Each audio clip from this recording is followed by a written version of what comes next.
Sejak muda, Kohani Kristianto tumbuh dalam keluarga yang memiliki keyakinan kuat yang berbeda dari Islam. Ia tidak pernah menyangka bahwa suatu hari hatinya akan dipenuhi rasa penasaran terhadap sebuah ajaran yang selama ini terasa jauh baginya. Namun, hidup seringkali menghadirkan tanda tanya yang menghantui hati seseorang. Pertanyaan tentang siapa Tuhan yang sebenarnya, mengapa manusia diciptakan, kemana jiwa akan kembali setelah kematian.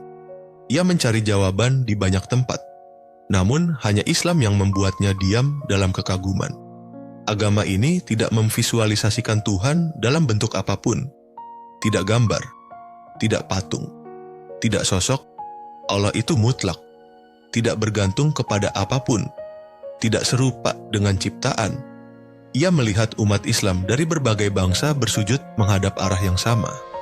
Ia tertegun mendengar bahwa satu kitab yang sama, Al-Quran, dihafal ratusan juta manusia tanpa berubah satu huruf pun selama lebih dari 1400 tahun. Dan semakin ia belajar, semakin ia yakin bahwa pencariannya telah menemukan tujuan. Kalimat syahadat itu terasa ringan terucap, namun berat akibat yang ia tanggung. Ibu yang ia cintai menolak kebenaran baru yang ia peluk. Untuk rumah tertutup, ucapan yang menyakitkan dilontarkan kepadanya. Bahkan, sempat ada masa ketika sang ibu menolak menyebutnya sebagai anak. Luka itu perih, tetapi Kohani mengerti. Hidayah adalah hak Allah, bukan haknya untuk memaksa. Setiap hari ia pulang dengan doa. Ia menangkupkan tangan setelah sholat agar Allah melembutkan hati ibunya. Ia tetap mencium tangan wanita yang melahirkannya itu meski disambut dingin. Ia belajar bahwa menjadi seorang muslim bukan hanya tentang sujud di masjid. Ini juga tentang sujud hati, tentang sabar tanpa batas, tentang mengasihi meski dibenci. Lalu ujian lain datang menghentak rumah tangganya. Anak pertamanya wafat. Dunia runtuh dalam sekejap. Tangis itu tidak berhenti. Namun saat itulah Allah menunjukkan hikmah yang tersembunyi.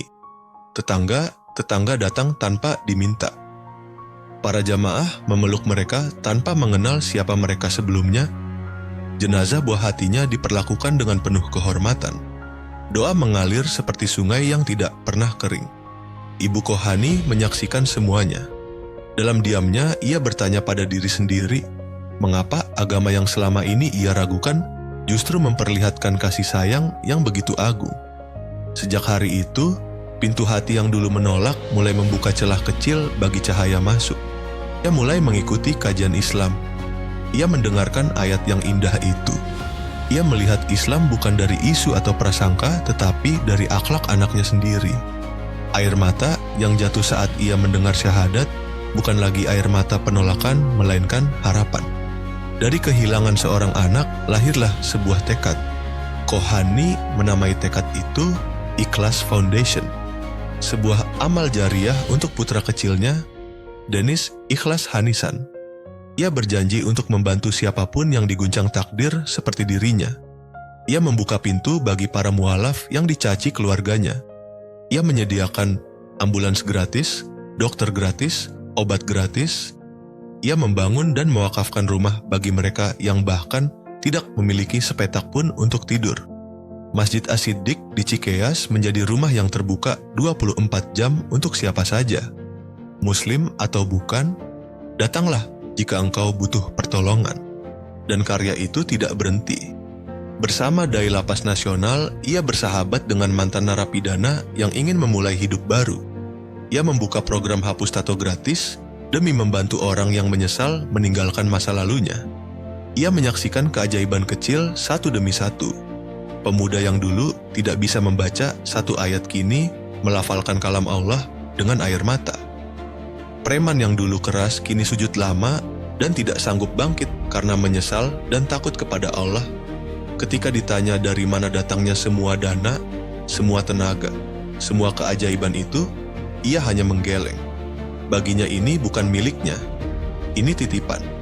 Jika Allah sudah menitipkan satu amanah, maka tidak ada alasan untuk menolak mengalirkannya kembali kepada mereka yang membutuhkan. Ia sering merenung tentang kematian. bahwa semua yang manusia banggakan akan terkubur bersama tanah. Yang tersisa hanya iman dan amal yang ikhlas. Ia berharap ketika hari itu datang, malaikat menerima dirinya bukan dengan murka, tetapi dengan senyuman. Cita-citanya sederhana, tetapi besar. Ia ingin setiap masjid di dunia menjadi tempat yang memeluk mualaf, tempat yang mengajarkan bahwa kembali kepada Allah tidak pernah terlambat. Tempat yang menghadirkan dakwah bukan hanya dengan kata-kata, tetapi dengan kasih sayang. Kohani percaya bahwa setiap manusia yang pernah tersesat bisa pulang. Selama ia memiliki satu doa yang tidak pernah dipadamkan, satu harapan yang tidak pernah ia buang, dan satu keyakinan bahwa Allah Maha membolak-balikan hati. Dan perjalanan itu masih terus berjalan. Selama napas terhembus, ia akan terus menolong. Karena ia pernah jatuh begitu dalam sebelum Islam mengangkatnya kembali. Karena ia tahu rasanya ditolak saat mencari Tuhan. Karena ia belajar bahwa ikhlas bukan hanya sebuah kata tetapi nyawa dari setiap amal. Dalam langkahnya yang penuh bekas luka, ia membawa cahaya yang Allah amanahkan. Cahaya itu kini menerangi jalan banyak orang yang sedang dalam perjalanan pulang kepada Allah.